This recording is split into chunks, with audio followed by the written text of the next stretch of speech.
अस्सलाम वालेकुम व्यूअर्स, मैं हूं समीना बादशाह। उम्मीद है आप लोग खैरियत से होंगे। व्यूअर्स, कुछ आम खबरें और अपडेट्स लेकर इस व्लॉग में आपके सामने हाजिर हैं। जनाब, खबरें इंपॉर्टेंट हैं जी। आज GHQ हमला केस का ट्रायल था और इंसदाद दहशतगर्दी अदालत में आज भी इमरान खान साहब को वीडियो लिंक या व्हाट्सएप कॉल के ऊपर शरीक किया जाना था। लेकिन क्या हुआ और क्यों इस ट्रायल का बॉयकॉट किया इमरान खान साहब की वकला ने, इसके ऊपर बात करते हैं। इसके अलावा अडयाला के बाहर आज काफ़ी रौनक लगी हुई है, बहुत से लोग जमा हैं। आज मुलाकात का भी दिन है और आज एक अवामी असम्बली भी लगाई गई है, तो इस सब से मुतालिक भी आपको अपडेट करते हैं। एक खबर है आज इस्लामाबाद हाई कोर्ट से भी, जहाँ पे एक बड़े मुनफरिद किस्म के और बड़े ही घटिया किस्म के केस की समाअत हुई है। इस पर भी बात होगी कि इसकी ज़रूरत क्यों पेश आई। और फिर आज अली अमीन गंडापुर साहब का भी एक मौक़िफ़ सामने आया है, उसके हवाले से भी गुफ्तगू करेंगे। आपसे रिक्वेस्ट है कि चैनल को सब्सक्राइब कर लें अगर अभी तक सब्सक्राइब नहीं किया। तो सबसे पहले बात कर लेते हैं GHQ हमला केस की। GHQ गेट, बल्कि इसका पूरा नाम है GHQ गेट हमला केस। और इस ट्रायल में इमरान खान साहब भी नामजद हैं और काफ़ी और दर्जनों PTI के जो लीडर्स हैं, कारकुन हैं, वो भी नामजद हैं। पहले अडयाला में समाअत हो रही थी, फिर एक नोटिफिकेशन वापस ले लिया गया क्योंकि मकसद बज़ाहिर यही था कि इमरान खान साहब को आइसोलेट किया जाए। इसलिए इमरान खान साहब की ये जो समाअत थी, इसको इंसदाद दहशतगर्दी अदालत में मुंतकिल कर दिया गया। लेकिन अब प्रॉब्लम ये था कि इमरान खान साहब को कैसे वहाँ पर पेश किया जाए बतौर मुल्ज़िम।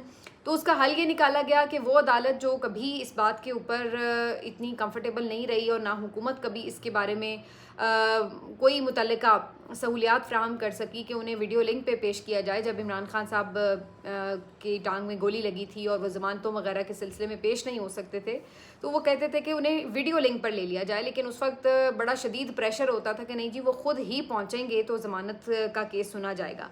तो अब सूरत हाल ये है कि उनके वकला ये कह रहे हैं कि उन्हें बनफ़्स नफीस पेश किया जाए अदालत में। ये वीडियो लिंक के ज़रिए समाअत जो है, उनके हुकूक उससे मुतासिर होते हैं। अच्छा, इसमें अब डिफरेंस क्या है ये मैं आपको बता देती हूँ। डिफरेंस ये है कि इमरान खान साहब जब ज़मानत के केस में वीडियो लिंक की बात करते थे तो ज़ाहिर है उस वक्त वकला तो उनके पास ही मौजूद होते थे। सिर्फ अदालत में पेशी के लिए इमरान खान साहब को वीडियो लिंक पर ज़ाहिर है दिखाना होता था। अब प्रॉब्लम यह है कि जी वकला वहाँ पे मौजूद रहें और मुल्ज़िम जो है वो बेचारा अकेला अडयाला से आपको ज्वाइन करे बतौर मुल्ज़िम वीडियो लिंक के थ्रू या व्हाट्सएप कॉल के थ्रू। और उसमें भी ज़ाहिरी सी बात है, जब वकला अपने मुल्ज़िमान के साथ मौजूद ही नहीं है तो वो उनके साथ कोई मुशावरत नहीं कर सकते, कोई अपनी जो केस की डिस्कशन है वो नहीं कर सकते, क्योंकि वो तो आपकी प्राइवेसी में करने का हर एक को हक हासिल होता है कि अपने वकील के साथ आप प्राइवेसी में बात करें और जो भी आपकी एक प्लानिंग है केस के हवाले से उसके ऊपर जो भी आपके मुशावरत है वो आप मुकम्मल कर सकें। लेकिन अगर वकला यहाँ पर हैं, वकला को अदरवाइज़ भी मिलने नहीं दिया जा रहा है इमरान खान साहब से। आपको पता है कि मंगल वाले दिन भी वकला की मुलाकात नहीं होती, तो वकला बेचारे अपने मुल्ज़िम से बग़ैर डिस्कशन किए, मुशावरत किए कैसे केस को आगे बढ़ाएंगे। लेकिन यहाँ पर चूंकि इस वक्त आपको पता है जिस किस्म का एक राज नाफिज है, तो उस सूरत में ये तमाम चीज़ें या मुल्ज़िम के हुकूक की बात कौन करे। तो लिहाजा इसको उन्होंने कहा है कि नहीं जी, हमने इसी तरह इसको ट्रायल करना है। और वीडियो लिंक में भी ये नहीं है कि जी एक वीडियो लिंक सामने मौजूद हो कोई स्क्रीन के ऊपर और कोई वाया जूम सारे देख रहे हों मुल्ज़िम को और डिस्कशन हो रही हो, बल्कि व्हाट्सएप के थ्रू कॉल की जाती है और वो भी जज साहब के फ़ोन से व्हाट्सएप कॉल की जाती है इमरान खान साहब को। और वहाँ पर जेल में उनसे जो जज साहब हैं वो बात भी कर सकते हैं और इमरान खान साहब को सिर्फ जज साहब ही देख सकते हैं। तो उनके वकील जो है वो अपने मुल्ज़िम को ना देख सकते हैं ना उससे बात कर सकते हैं। वैसे भी चूँकि जैमर्स वगैरह रहते हैं तो वहाँ पे तो कोई इतना अच्छा सिस्टम नहीं होगा, ज़ाहिर सी बात है। कुछ वीडियो लिंक के या किसी और भी ऐप के थ्रू बात करने के हवाले से। तो ये अब व्हाट्सएप के थ्रू जब इन्होंने आज भी कॉल मिलाई तो जनाब इमरान खान साहब की कोई आवाज़ भी ठीक से नहीं आ रही थी, ना उनकी तस्वीर ठीक से आ रही थी। और जो बेचारे वकील थे उन्होंने इमरान खान साहब से बात करने की अगर कोशिश भी की कि वो खुद बात कर सकें कोई व्हाट्सएप के थ्रू, लेकिन उनकी भी वहाँ पे उन्हें कुछ समझ ही नहीं आ रही थी कि इमरान खान साहब क्या कह रहे हैं। सिग्नल्स ड्रॉप हो रहे थे, जिसके बाद फिर कॉल भी जारी नहीं रह सकी और फिर वकला ने भी इस सारी सरदर्द के बाद बॉयकॉट कर दिया। और सलमान अकरम राजा साहब और दीगर जो उनके मुआविन वकला हैं इस केस में, वो सारे फिर अदालत से बाहर आ गए। उन्होंने कहा कि भाई इस तरह तो हम नहीं चल सकते, ना हमारा मुल्ज़िम हमारे सामने है, ना व्हाट्सएप के थ्रू उससे बात हो रही है, तो कैसे हम इस केस को आगे बढ़ाएं। तो वो फिर इस पर अदम एतमाद करके बाहर आ गए और उन्होंने बॉयकॉट कर दिया। लेकिन जज साहब भी इतने अपनी उसके धुन के पक्के निकले कि उन्होंने कहा कि जी बॉयकॉट करते हैं तो करे रखें, हम तो काम जारी रखेंगे। तो अडयाला के मुलजिम के बगैर ही उन्होंने इस समात को आगे बढ़ाए रखा और मज़ीद जो गवाह थे वो आते रहे और अपना जो उनकी ट्रायल का सिलसिला था वो जारी रहा, जबकि बाकी जो वकला थे वो बेचारे बाहर आ गए। सलमान अकरम राजा साहब ने आके बता भी दिया कि इस अंदाज से तो ये ट्रायल चलाया जा रहा है। अब आप अंदाज़ा लगाइए कि इमरान खान साहब के केसेस में ट्रायल किस तरह से चलाए गए हैं। ऐसी भी मिसाल वैसे कम ही मिलती है पाकिस्तान की तारीख में। प्रॉब्लम ये है कि जब भी ये बात करो तो बहुत लोगों को बड़ी तकलीफ होती है कि ये बात क्यों कही जाती है कि जी पाकिस्तान की तारीख में ऐसा कुछ नहीं हुआ। लेकिन बात ये है कि इस तरह से हमने नहीं देखा कि किसी को व्हाट्सएप के थ्रू जो है इस तरह कोशिश की जाए कि जी उसका ट्रायल चले। ये हमने ज़रूर देखा है कि चलो भाई किसी का ट्रायल जो है वो जेल के अंदर हो, लेकिन ये भी कोई आदि मुजरिमों या कोई दहशत गर्दों, हाई प्रोफाइल दहशत गर्दों के लिए ये प्रोविज़न रखी गई थी। इसका ताल्लुक इस बात से नहीं था कि आप किसी आम बंदे का या फिर इवन साबिक वज़ीर आज़म का जो ट्रायल है वो जेल की दीवारों के अंदर करें।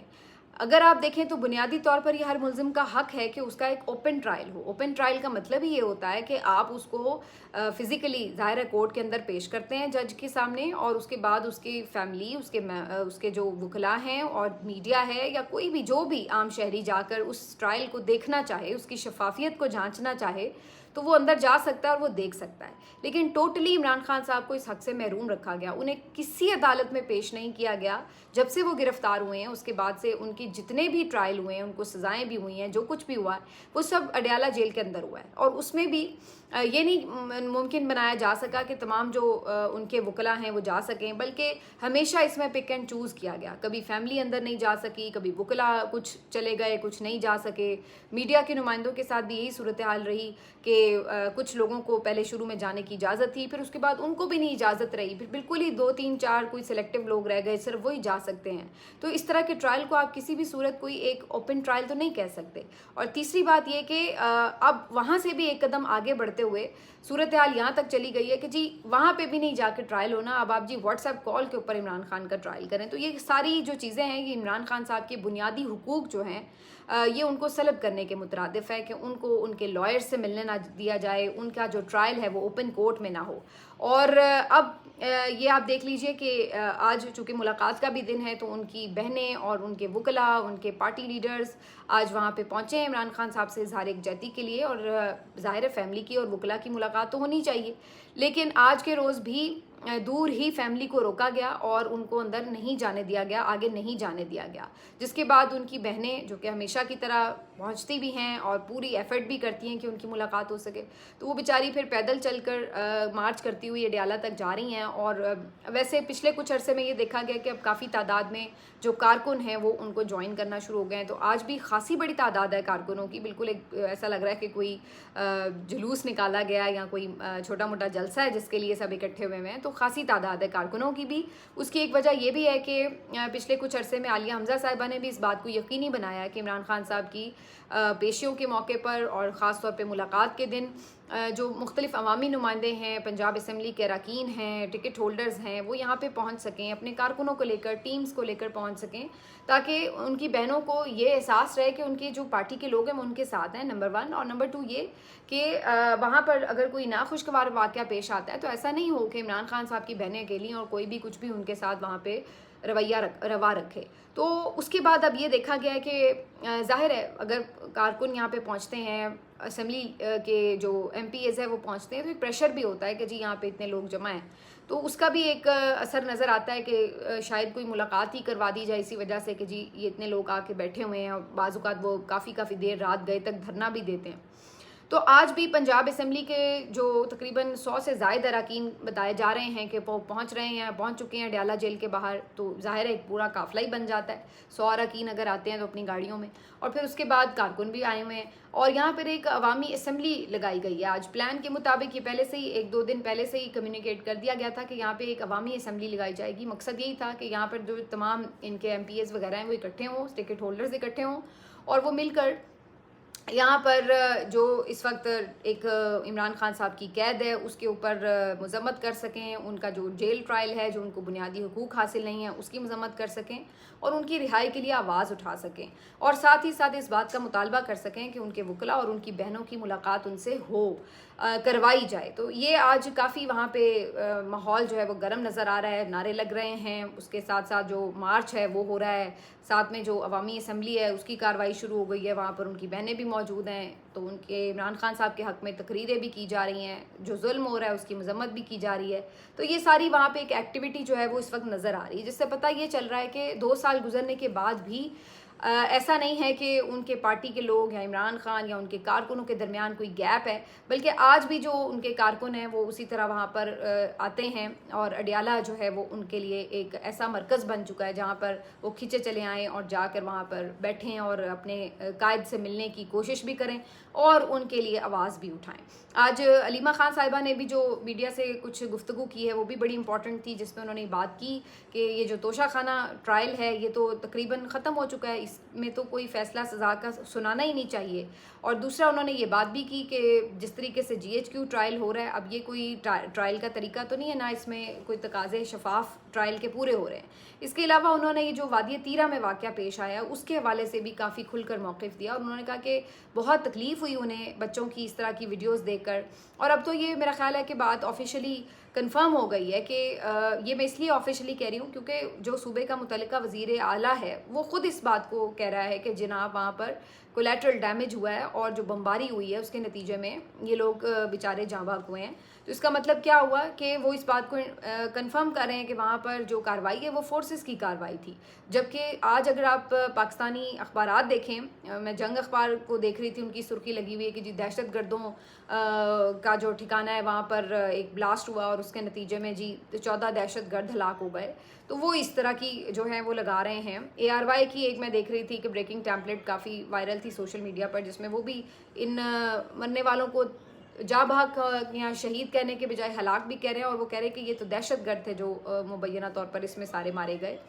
तो ये जो चीज़ें हैं ये अब आप सोचिए कि अगर किसी के एक तो मासूम बच्चे और ख़वातीन जाँ भाग हुई हैं, शहीद हुए हैं, और उल्टा आप उनको अगले दिन अखबार की सुर्खी में वो देख रहे हों कि जनाब जो हमारे प्यारे यहाँ पर जान से गए हैं और ये कोलेटरल डैमेज का हिस्सा बन गए हैं, उनके लिए जो अल्फाज इस्तेमाल किए जा रहे हैं कि जी ये दहशतगर्द थे या ये कोई तखरीबकार थे, ये ख़वारिज थे, तो उनके दिल पर क्या गुजरेगी कि एक तो आपने उनको मासूम लोगों को मार दिया और ऊपर से आपने उनको दहशतगर्द भी डिक्लेयर कर दिया। तो उन बेचारों का आप अंदाज़ा लगाइए कि जज्बात का क्या आलम होगा। आज यही वजह है कि बाजौड़ और ये तीरा के जो मुतासरीन हैं इन्होंने एक धरना दे रखा है, एहतजाज कर रहे हैं ये, और उसमें बड़े खौफनाक नारे लगे हैं फोर्सेस के ख़िलाफ़। तो ये ऑटोमेटिकली सिचुएशन फिर उस तरफ जाती है जिसकी तरफ जाने से बचाने की कोशिश की जाती है कि भाई आप अपने अफवाज और अवाम के दरमियान कोई खलीज हायल ना होने दें, और इस तरह की कार्रवाइयाँ अगर आप करेंगे कि जिसमें आम शहरी जाबाक हों, तो फिर कैसे वो लोग आपके साथ खड़े होंगे। तो आज जो ये पूरे जो मुतासरीन का एहतजाज है वो बड़ा खौफनाक भी है, अलार्मिंग है।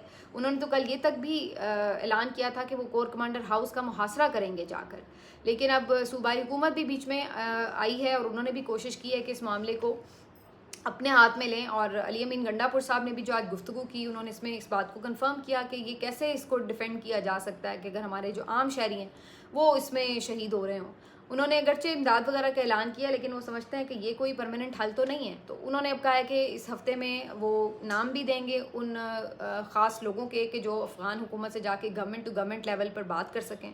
उन्होंने कुछ बेबसी का भी इजहार किया कि जी देखिए ये जो ऑपरेशन वगैरह के मामलात हैं ये हमारी सूबाई हुकूमत के अंडर तो नहीं है, ना हम इनको ऑर्डर के थ्रू रोक सकते हैं, लेकिन इसके बावजूद भी हम पूरी कोशिश करेंगे कि जितना हम इसके ऊपर गुफ्तगू से मसले का हल निकाल सकें वो निकालें।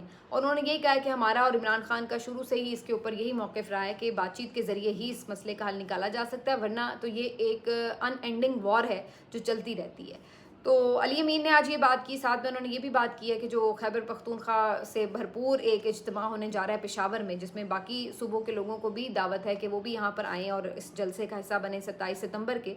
तो उस पर भी उन्होंने कहा कि ना सिर्फ ये कि इस पर खुल के बात होगी बल्कि लाहेअमल भी देंगे और उसके ऊपर पूरी कोशिश की जाएगी। ये बड़ा इंपॉर्टेंट पॉइंट है क्योंकि इमरान खान साहब ने भी ये कहा था कि जो जलसा हो उसमें जो ऑपरेशन जारी है उसके हवाले से सूरत हाल को वाज़े भी किया जाए, अवाम को हक़ाइक़ भी बताए जाएँ और इस ऑपरेशन के ख़िलाफ़ बात की जाए, मज़म्मत की जाए, इसको रोकने की कोशिश की जाए। तो आज अली अमीन गंडापुर ने भी इस बारे में बात की कि इस ऑपरेशन से मुताल्लिक़ और ये जो नुकसानात हो रहे हैं इसके बारे में तफसीली बात जो है वो 27 सितंबर को जलसे में होगी। और उनकी जानिब से ये जो सारी अब मीडिया टॉक है उसमें वो बार बार इस बात के ऊपर जोर दे रहे हैं कि मामला जो है वो बातचीत के ज़रिए और अमन जरगों के ज़रिए हल हो।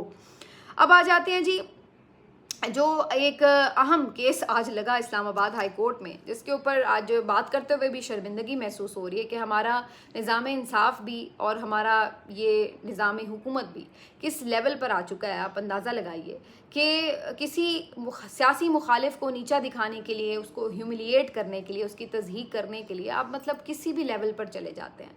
इद्दत केस के ऊपर इतनी सबने लान तान की, बल्कि कुछ खुद हुकूमत के अपने जो लोग थे उन्होंने भी ऑफिशियली ऑन रिकॉर्ड आकर कहा कि इस केस से बहुत नुकसान हुआ, ये नहीं बनना चाहिए था। और PMLN के बहुत से रहनुमा इसको ओन भी नहीं करते थे कि हमारा इस केस से कोई लेना देना नहीं, क्योंकि उन्हें पता था कि ये एक ऐसी गलाजत है कि जिसका तौक वो गले में नहीं डालना चाहिए उन्हें, और वो इससे फासला इख्तियार करते नज़र आते थे। लेकिन दूसरी तरफ वहाँ से भी सबक नहीं सीखा गया कि चलो भाई एक आपने इस तरह की हरकत की तो आप उसके बाद ही इस चीज़ को ख़त्म करते कि दोबारा जो ये सिलसिला है कि जाके फैमिली के पर्सनल मामलात के अंदर घुसना, इसके ऊपर जो है वो ना बात कीजिए। थोड़े आपने और केसेस बनाए हुए हैं, 300 केसेस बनाए हुए हैं, तो क्या ज़रूरत है कि आप जो है फैमिली के पर्सनल मामलात के ऊपर जाके इस तरह की गुफ्तगू करें और उसको एक पब्लिक टॉक का मरकज़ बनाएं। लेकिन नहीं, हम नहीं सीखते, हम फिर शो करते हैं हर दफ़ा कि हम इससे भी ज़्यादा नीचे जा सकते हैं। अब एक शहरी, शाहिद याकूब नामी शहरी के तवस्सुत से एक दरख्वास्त आती है जी इस्लामाबाद हाई कोर्ट में कि इमरान खान साहब और उनकी अहलिया अडयाला जेल में दोनों हैं और इनको जो है वो तन्हाई में मुलाकात करने की इजाज़त भी होनी चाहिए, बल्कि अज़दवाजी हुकूक भी अदा करने की इन्हें सहूलत फ़राहम होनी चाहिए। और वो जनाब ये दरख्वास्त लेकर इस्लामाबाद हाई कोर्ट पहुँच गए। हाई कोर्ट में किसी ने इसके ऊपर कोई एतराज़ भी नहीं लगाया कि भाई आप कौन होते हैं, तू कौन मैं खामखा वाली सूरत हाल कि भाई आप मियाँ बीवी के जो भी मामलात हों आप उसके अंदर बात करने वाले कौन होते हैं और आप उठा के इस मामले को हाई कोर्ट में ले आए। लेकिन नहीं, वहाँ पे भी उस पर कोई एतराज़ नहीं लगा, बल्कि समाअत के लिए फ़ौरन फिक्स भी कर दिया गया। अब PTI के लीडर्स, उनके वकला, फैमिली सब इस चीज़ को डिसोन करें कि हमारा इस मामले से कोई ताल्लुक भी नहीं, बल्कि वो तो इस पर शर्मिंदगी महसूस करें कि ये किस तरह की चीज़ें जो हैं वो डिस्कस हो रही हैं। लेकिन दूसरी तरफ जो ये कर रहे हैं उनको कोई शर्मिंदगी नहीं है, क्योंकि वो बेशर्म हो चुके हैं। तो उन्होंने जनाब जाके ये दरख्वास्त दायर की है और जस्टिस अरबाब साहब, जो कि कभी 6 खतूत लिखने वाले लोगों में शामिल थे, वो अब आपको पता है कि किबला बदल चुके हैं, तो उनके आगे ये जो है केस भी लग गया। और उन्होंने आज समाअत की, उन्होंने भी शहरी साहब से ये सवाल करने की कोई ज़रूरत महसूस नहीं की कि जनाब आप किस तरह मुतासरा फ़रीक हैं। अगर मियाँ बीवी इज़्दवाजी हुकूक अदा कर रहे हैं, नहीं कर रहे, जो भी उनका मसला मसाइल है, अगर उन्हें कोई तकलीफ़ होती तो वो ख़ुद कोई दरख्वास्त लेकर आते। आपको क्या प्रॉब्लम है भाई, आप किस चक्कर में जो है वो दरख्वास्त लेकर आए हैं। उन्होंने इस बारे में सवाल नहीं किया कि आप मुतासरा फ़रीक कैसे, बस ये पूछा जी दरख्वास्त गुजार कौन है। कहा गया वकील की तरफ से कि जी कोई सपोर्टर हैं, और उसके बाद उन्होंने उसके ऊपर नोटिस जारी कर दिए हैं मुतल्लिका फ़रीक़ैन को। अंदाज़ा लगाइए आप, ये अब हमारी अदालतों की सूरत हाल है कि वो बैठ के इस चीज़ का फ़ैसला करेंगी कि मियाँ बीवी जो हैं वो अपने जो अज़दवाजी हुकूक हैं वो अदा कर रहे हैं या नहीं अदा कर रहे। ये हाई कोर्ट या आइनी अदालतें अब इस लेवल पर आएंगी कि वो ये बैठ के तय करेंगी अब मामलात, और वो भी ऐसे लोगों की फरमाइश के ऊपर कि जिनका इस मामले से कोई ताल्लुक भी ना हो। ये हो रहा है, और वजह इसकी बड़ी साफ़ है कि इस तरह की चीज़ें डिस्कस होंगी, ऑटोमेटिकली गंदगी फैलेगी, फिर तज़हीक हो, शर्मिंदा किया जाए मुखालिफ को, ये मसला है। और हालत ये थी इस वकील की कि आज जब उस समाअत के बाद कोशिश की मीडिया के नुमाइंदों ने कि उनसे जाके उस पर बात कर सकेंगे, वो तो मुँह छुपा के बस उन्होंने फटाफट निकलने की कि मुझसे कोई बात ना कर सके और मेरा कोई चेहरा ना देख ले, मेरी कोई तस्वीर ना बन जाए। मतलब ये वाली सूरत हाल थी। यानी जो कर रहे हैं काम, उनको भी पता है कि वो ये क्या जो है वो काम कर रहे हैं। अब मैं क्या सख्त अल्फाज इस्तेमाल करूं, लेकिन आप अंदाज़ा लगाइए कि जज साहब को भी दोनों हाथों से सलाम है कि जो इस तरह के केस को लेके भी बैठे हैं, और दूसरी तरफ भेजने वालों को भी सलाम है, और जो फिर ये सारा कुछ कठपुतलियाँ मोहरों की तरह कर रही हैं उनको भी सलाम है कि आप लोग किस लेवल पर जा रहे हैं। खुदारा इस निज़ाम इंसाफ का इस कदर मजाक ना बनाएं। आप अगर ये तज़हीक इमरान खान या उसकी बेगम की करना चाहते हैं तो आप जान रखिए कि उसकी तज़हीक क्या होनी है। ये आप इस निज़ाम इंसाफ की तज़हीक कर रहे हैं, या आप इन अदालतों की तज़हीक कर रहे हैं। या आप अपनी आप की तज़हीक कर रहे हैं। अब मतलब कोई क्या सोचे कि ये निज़ाम इस हद तक अब गिर भी चुका है और कमज़ोर भी हो चुका है कि इनको इमरान खान की ख्वाबगाह के अलावा, अब इससे ज़्यादा मैं क्या वर्ड्स इस्तेमाल करूँ कि उसके अलावा जो है वो आप कहीं और कहीं कोई काम नहीं है आपको कि आप किसी और मामले पे बात कर सकें, तो आप हर एक 2 हफ्ते के बाद जाके उसकी ख्वाबगाह में घुस जाते हैं। ये अब जो है वो हैसियत है इस पूरे निज़ाम की और इन अदालतों की भी। तो खुद से यानी हम ये सोचने पे मजबूर हो जाते हैं कि ये किस किस्म का निज़ाम है और कैसे इसके अंदर जो है ना वो बंदा सर्वाइव करे। मिलते हैं आपसे अगले वीलॉग में, अपना ख्याल रखिए, अल्लाह हाफ़िज़।